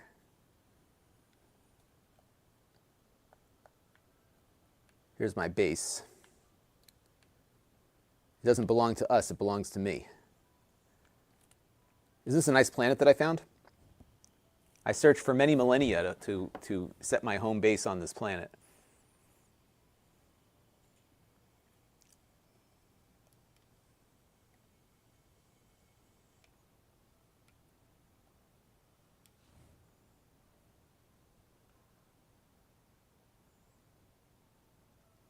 And this game is so cool in VR. Like, it's really neat because you can put on your VR headset and you're basically at the height of the guy here. So when you're playing, you kind of your view is behind him, and you don't get the same sense of scale. But in VR, like, you can just kind of chill out.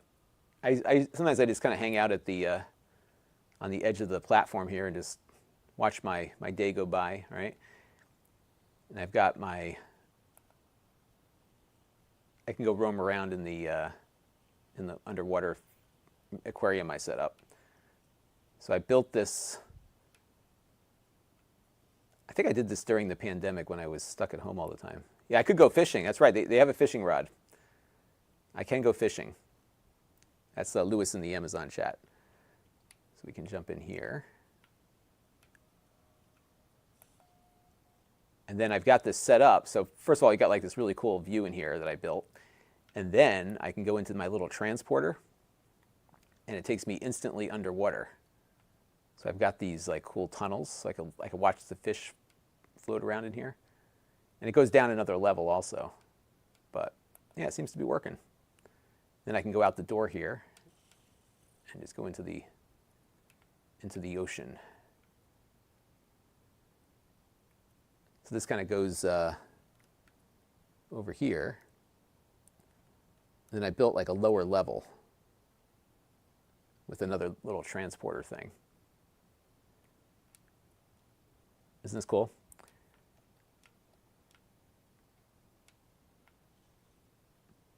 And in VR, this is like so awesome because it is kind of like being in an aquarium. It's really, really neat.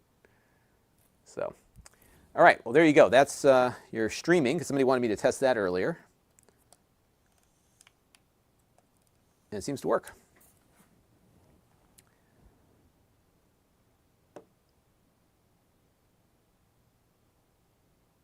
Yeah, isn't that amazing? Like, game publishers are actually saying that you shouldn't expect the game to run forever. That's insane. All right, GeForce Now works. What else did I have on my list of things to test out in here? So, got the game capture. I guess we could try the video interface. So this should allow us to connect up to an external display. So why don't we try that real quick? And I think what I'll do actually is put the display on the desk so I can demo it better. And then I got to let it cool off. Oh, you want to see something really crazy? So the other day, we had this insane storm. Maybe I'll show this on the other screen.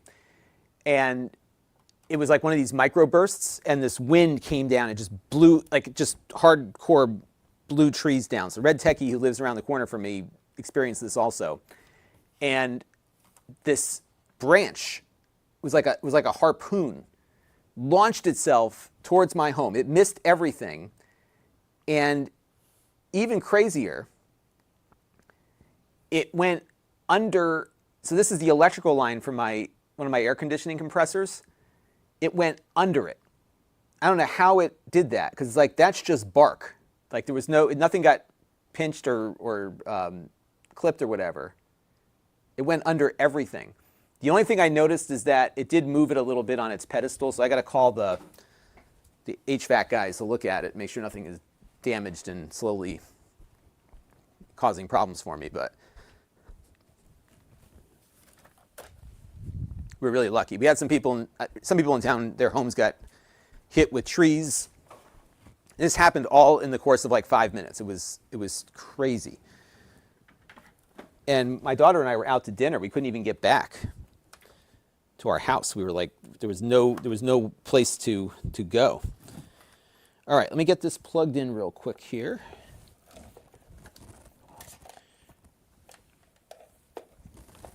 And once again, I've got like all this crap down here. I gotta clean up after myself. All right, so let's plug this in. And I'm gonna get an adapter out so that we can test out the external display functionality.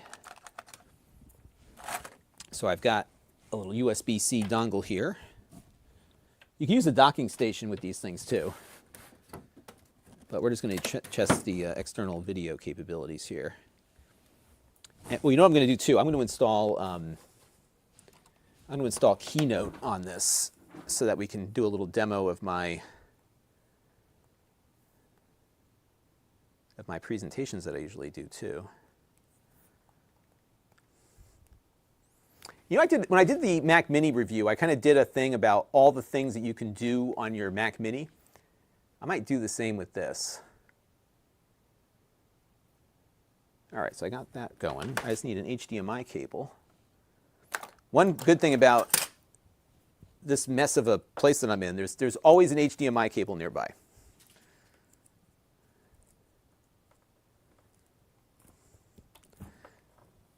So I did not see that recent comment from the creator of Minecraft, but yeah, I could see him saying that.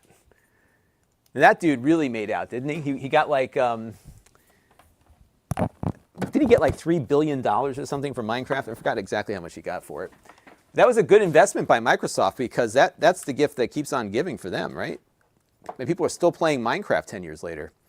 What's funny is, I was talking to my daughters when the Switch came out because I was curious to hear their perspective from their friends about their excitement for this new console. Let me find a cool video I can play on here. And surprisingly, their friends are still playing like Fortnite. Like that's what they play.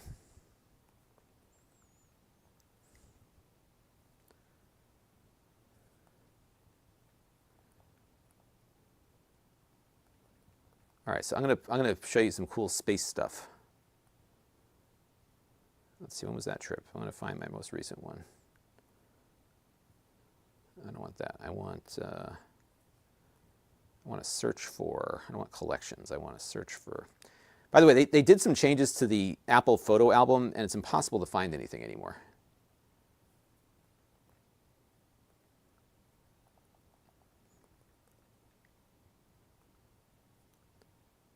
Some results may not appear. Why not? Photos organized.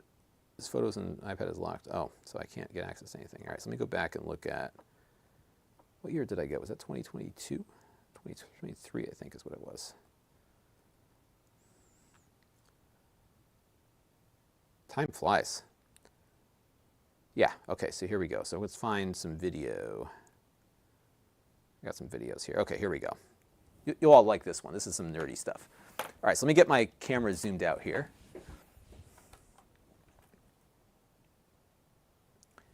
And we've got the HDMI plugged into the TV. And now what I'm going to do is just connect up our connector. So we've got this video playing here.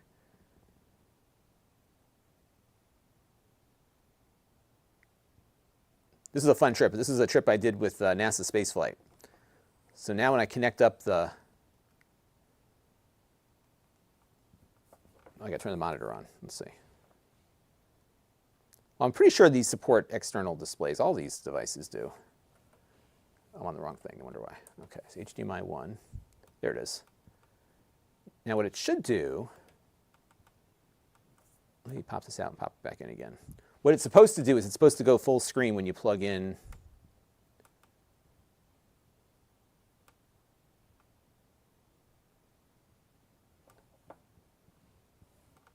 Huh. It's supposed to go full screen when you do this. So why is it not doing that? Well, it does have video output at least. But my recollection is that when you play a video,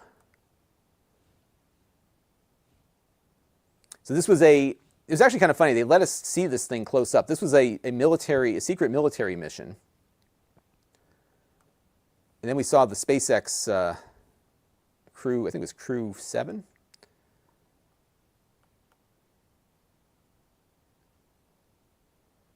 But I thought it plays the videos full screen when you plug in your external display. Let me see what it does on my iPhone. I have an iPhone here. Let's try it with my iPhone. So we'll look at the same video on the iPhone.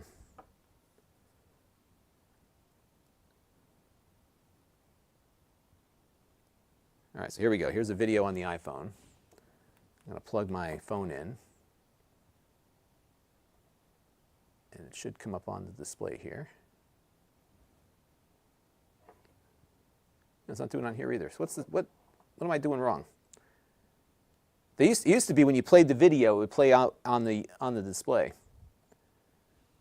Because what it would do is it would actually enable like a secondary mode. It's got to be a setting for that. But I remember the video would play at full screen.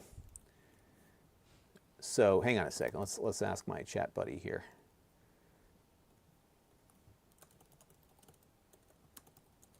I say iPad external display. How do I play movies full screen? Let's see if it does. There's an answer for that. Oh, I have to turn off display mirroring and use Stage Manager, I think. Let's see. Okay, so by default it's mirroring, and that's what it's doing. So let me plug it back in here again and see what we get. Because it used to do it by default, but maybe that's no longer the case. All right, so we got to plug back in again here. All right, so we need to go to Stage Manager, turn off display mirroring, settings, display brightness. Okay, so let me go into the settings real quick here and we'll get this figured out. So settings, display and brightness.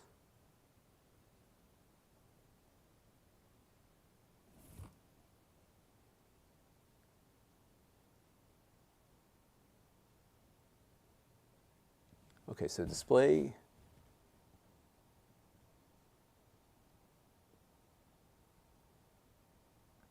Oh, that's weird.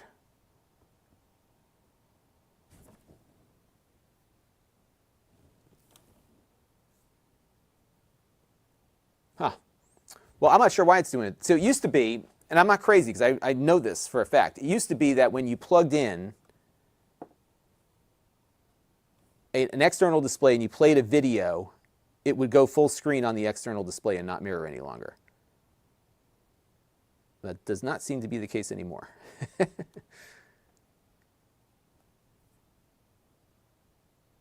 Because right now I'm just getting that. The good news is it's very little latency. It's very, very fast.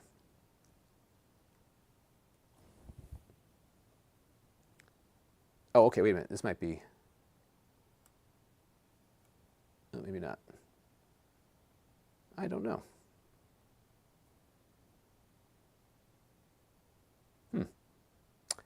Well, I'll have to figure that out. But it does work. So you can get, it's pretty quick. So it does do that. All right. Well, I think I'm getting to where I need to be on this, at least understand. I mean, it's an iPad at the end of the day. Oh, the other thing I wanted to check was the camera options here. So if we go into camera, so it does have a single camera here on the back and then one on the front. And let's take a look at its video options. So let's go, so it's currently at HD 30. So it can do, check it out,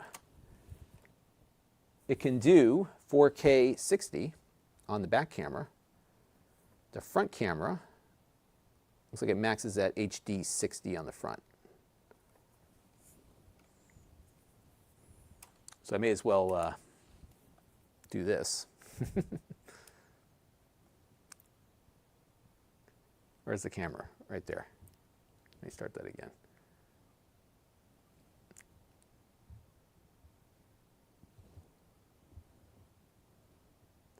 And it does that thing where it'll move it around. So it's actually got a pretty wide angle on this too. So check. I'll record this and I'll show you.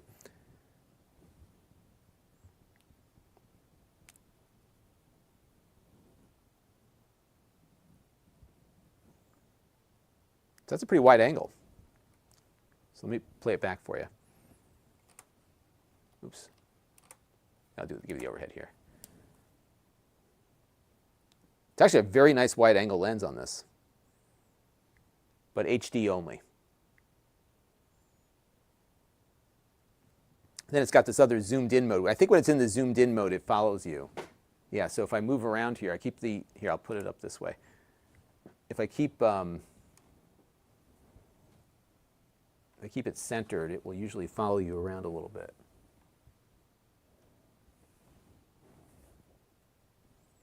I'll have to demo that. So I need to make a note of that. So 4K 60 video out the back. I got to check the stabilization too. I don't know if it's got optical stabilization. 1080p 60 front, wide angle. All right. Yeah, I mean it's an iPad, right? You can palm it, which is good. I've reviewed now. How many iPad minis have I reviewed? This is probably the third one. I think it might be what it is. Okay. Yeah, it is maniacal. There's no, everything I do is maniacal.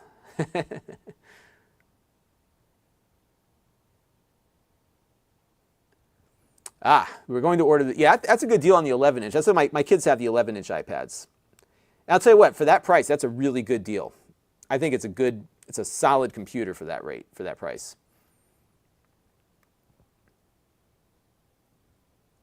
And storage has been an issue. So my kids went from having 32 gigabytes on their iPads. I think they have the 64 gig ones. So that was what was available when I bought theirs. And the M1 Air is nice. And it's funny, people who use their iPads, like, it's funny what the preferences are. For me, like my MacBook Air M2 is my go-to. That is my device. That's what I use. I've tried to do like the iPad productivity thing, but I just need the integrated system. So that's what I go with.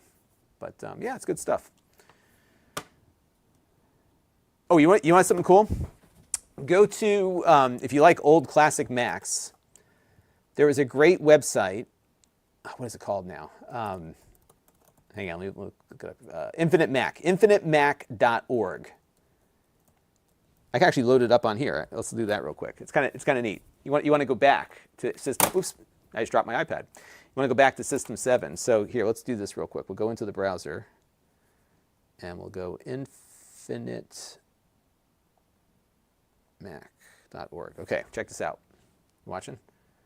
All right, so you've got yourself. And so, yeah, if you want to do 1990 era Mac stuff. So I had a PowerBook around 1994. So this was like System 7.5. Boom, got yourself a Mac, and it actually works. We can go full screen here.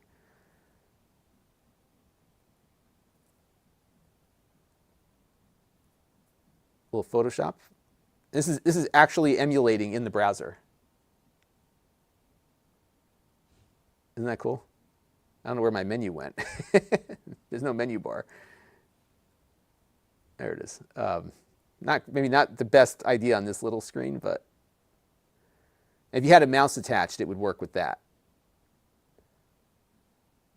And they got games on here. infinitemac.org. And they've got like all these, so if I go back out of here, they have all these different iterations of the Mac. In fact, They even go up to like some of the earlier versions of OS 10. So we could go up to like OS 10.4.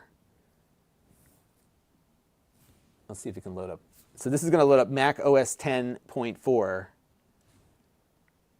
inside of an iPad in a web browser.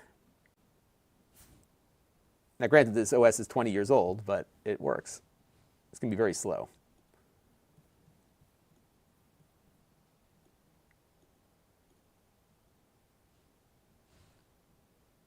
We'll see if it actually loads up. That'd be kind of fun to see if it works.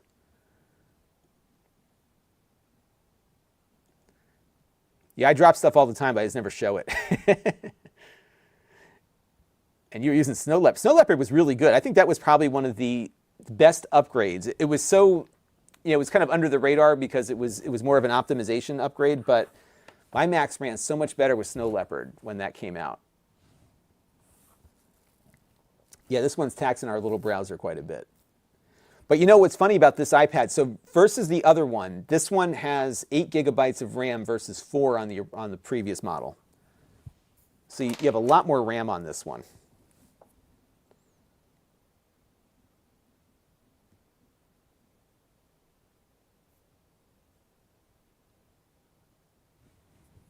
Let's see. I think it either is loading or it locked up. Let's see. Maybe it was Snow Leopard. It was one of those that I liked quite a bit. There was a couple in that cycle that were really, really good. Oh, here it is, actually working. Granted, this is a lot to ask of a web browser on an iPad, but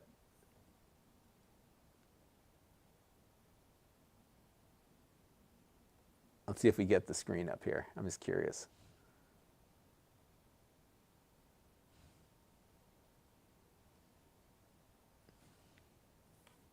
These things are so cool. It really is amazing when you think about the amount of compute you can have in something as small as a phone or an iPad like this. It's really, really something.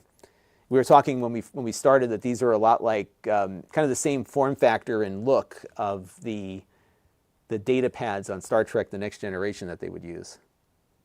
There you go. Yeah,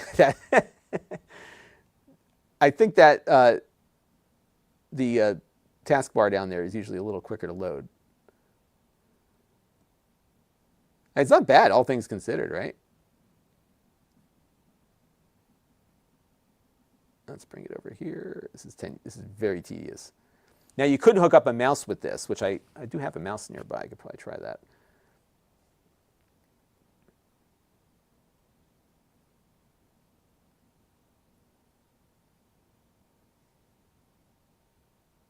Yeah, so not the fastest interface here, but again, we're on a web browser on an iPad. But pretty cool. InfiniteMac.org is where we just were. And I'm going to go to a different website just to get this off the... There we go. So there you go. Yeah, I bet you a lot of these engineers work there because this thing is so much, especially when you get this color. You know, when I was picking out my iPad from the Prime Day deal, I was like, I was drawn to this color because it reminds me of the data pad on Star Trek. I wonder if we can get like an LCARS. Let's see if there's an LCARS app. Let's just finish then I got to run. Let's see, LCARS. There's got to be an LCARS app. They have a Star Trek newsreader. All right, let's check this out. This might be a good analog. Oh, this is cool. So this is this is awesome. I had no idea this existed up until 5 minutes. This is real-time discovery here. Check this out. This is an RSS reader with an LCARS interface. Is this the most nerdy thing you've ever seen in your life? Oh, this is awesome. Oh, this is so cool. I could put my RSS feed on here. Are you seeing this, Red Techie? This is it. This is the holy grail right here. All right, let's go into the... Oh, you can search for other feeds here. All right, let's close the web access. This is awesome. Reader. This is it. I'm done. Okay, this is, if you want to know where this is, and this is what's cool. It's actually functional. Star SS. STARSS. Oh my gosh, I'm going to do a whole video about this. This is the most awesome thing I've ever seen in my life. All right, let's see how this works. It's got to be able to read me. Okay, so, right, you can't like tap on things because it's Star Trek The Next Generation. So we're going to go, what's this mode button do? Oh, look at this, it's got like a, I have no idea. Oh, weapon systems? Oh, it's got like little sound things here. So space, plasma construction, priority location, tactical analysis. Oh, this is so cool. Calibrate inertial dampers. Oh my gosh.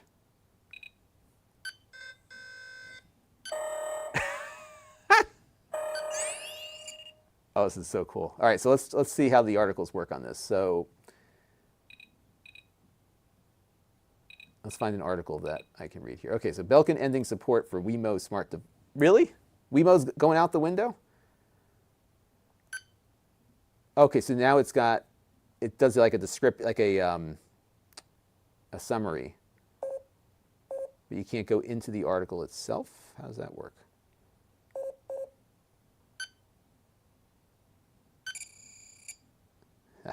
This is awesome. This is awesome. Red Techie says the YouTube channel that streams 8+ hours long L cards. Oh, really? So star RSS. This is it, everybody. All right, let's see what we got for settings here. Reader text size, reactive alert. If it detects an impact, like I dropped it earlier, it can automatically set off the alarm. Oh, it's got an ambient bridge sound. It can iCloud sync your... Oh my gosh.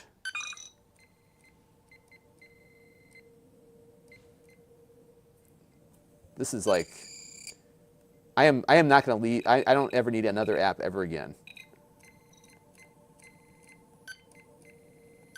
Oh, okay, so you hit it twice and you get the full article. Oh, that's so cool. And you can share it, okay. Oh, when you share it, you hear this? So if you go and share the article, listen to the sound it makes. It's got the communicator sound.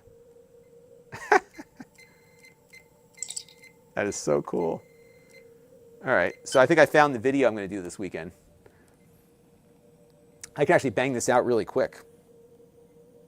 I'm going to load in my feeds and that's it. That's so cool. I like how it even like draws out the screen. This is really well done. And what's nice is that it's got like an actual, it's actually functional. And it can sync your feeds across your devices. And I can change the reader text size to medium. Let's try that. All right, let's try one more setting here. It's even got the right time. It doesn't keep, the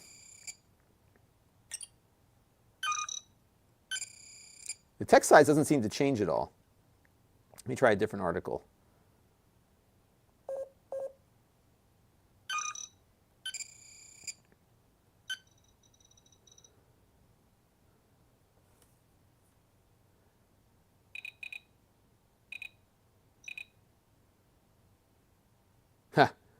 Yes. Oh, okay. So yeah. So this is I see. So that's larger text. That actually looks better, I think. And then we can hit Access Web, and it pulls up the web browser. That's cool. So what I'm going to do next is I'm going to load in some feeds from my other feed reader and drop it in there.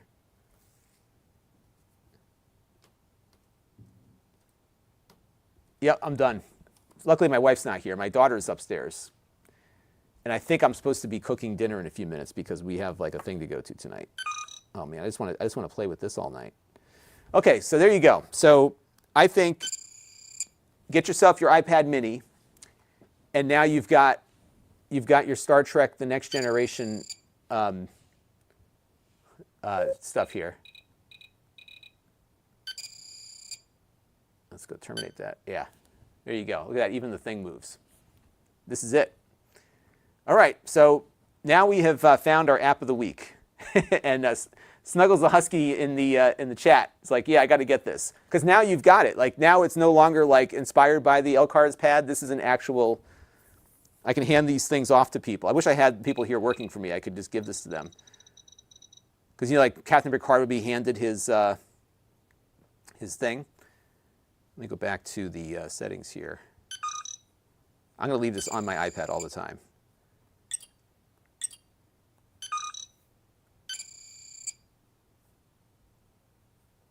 All right, let's try one more article here. I just put the text size back down to medium just to see how that works. Oh, let's take a look. So we'll hit X. That's a good size text, I think. And then you can go to, so cool. Then you kind of get stuck in the web browser here. That's awesome. Okay. I was thinking the same thing, you know, about the fact that what I want really is like I want to dock my phone and then have my phone be a Mac when I dock it. That would be awesome. And we just need a little more RAM because right now, I think for right now, the sweet spot for general computing work on your iPad or on your device is 16 gigabytes for this, web browsing and whatever else I do with my thing here. Oh, you know what I wanted to try? Let's do one more thing here. Give me a second. I gotta just make it. Whoa, what did that do? How did it do that? It made like a sound. Let's put it down.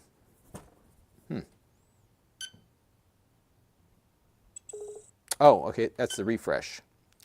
Oh, so whenever a new article gets detected after it refreshes its feed, it makes that sound. I did want to try something in Keynote real quick. And just make a note of. All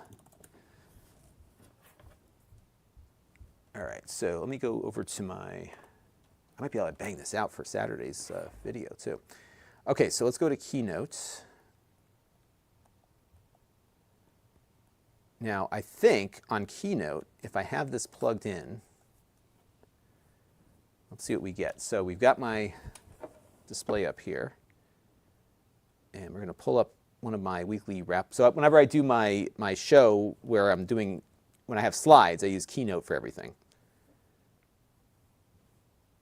And now let's play the presentation. See, that does it now. So you see this is full screen. So I've got, and then what's really cool about this is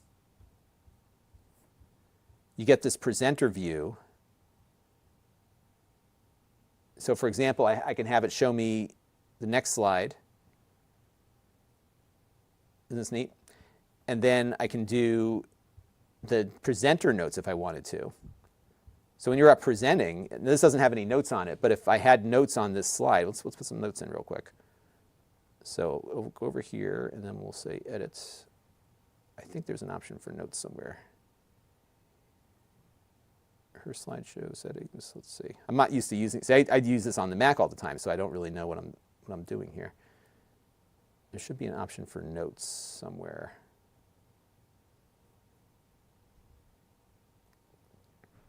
Animate rehearse slideshow. I'll have to play around with that. But when you're doing your slideshow, you can have a customized view here.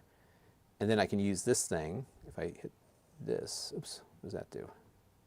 So I can draw stuff. I have like a little laser pointer I can do here, right? Isn't that cool? Hit done, it should go away, yeah. So you get the external display. And this is more than capable to do a basic Keynote presentation. Yeah, I'll give you a sneak preview of the one I'm working on. So let's go back to this next one I'm doing. So this one actually has some more advanced animation to it. So why don't we take a look at, yeah, so let's see how it does this. So I'm working on there's going to be I'm doing a piece on the AM radio mandate. So we'll have that coming up on the channel soon. That's not bad. It's a little smoother on the Mac. Oh, it just crashed. Well, it's not perfect, but you don't want that happening in the middle of your presentation. So there you go. Yeah, so I've got 16 gigs on this MacBook Air, and I've never had an issue with this thing. I've had this for two and a half years, and I have no desire to upgrade it to anything else. I'm perfectly happy with it. All right, everybody, I got to run, but this was fun. I'm gonna go tweak out my LCARS app now, and that is the reason to own this, because you can put LCARS on it. So neat. Okay, and then we got to look at the Wemo issue. I have Wemos around here. I don't use them anymore, but I have them. And that's like back to what we talked about the other day, right? Like these things are so server dependent. Like what do you even own anymore? And what happens to all the hardware? It just gets tossed out. What they should do is let you like jailbreak it and put your own thing on there. So, all right, everybody. I got to run, but I will catch you on, yeah. It was funny. That was like the Windows 98 one, I think it was. And I had to do a presentation to our school administration when I was in college. I was the student body president, and I had Windows 98 on my computer. I remember being a little nervous about it crashing when I had my presentation to make. All right. Yeah, this thing's lightweight too. Love it. Oh, lightweight. 2.5 years lightweight. His MacBook Pro is 14. Wow. Hey, you know what? You get the most out of your hardware. And it says something about Apple's stuff, that it does last as long as it does. All right, I got to run, everybody. But thank you all for tuning in. And I will catch you on the next stream, which will be whenever it is. So set your notifications. If you go over to Amazon, you can follow me there. And that would be a great place to go. All right. They actually notify you better on Amazon than YouTube does. I agree. Actually, Windows 2000 was my favorite. Oh, Microsoft OS by far. Love Windows 2000. All right, got to run. Catch you all on the next one. Bye-bye.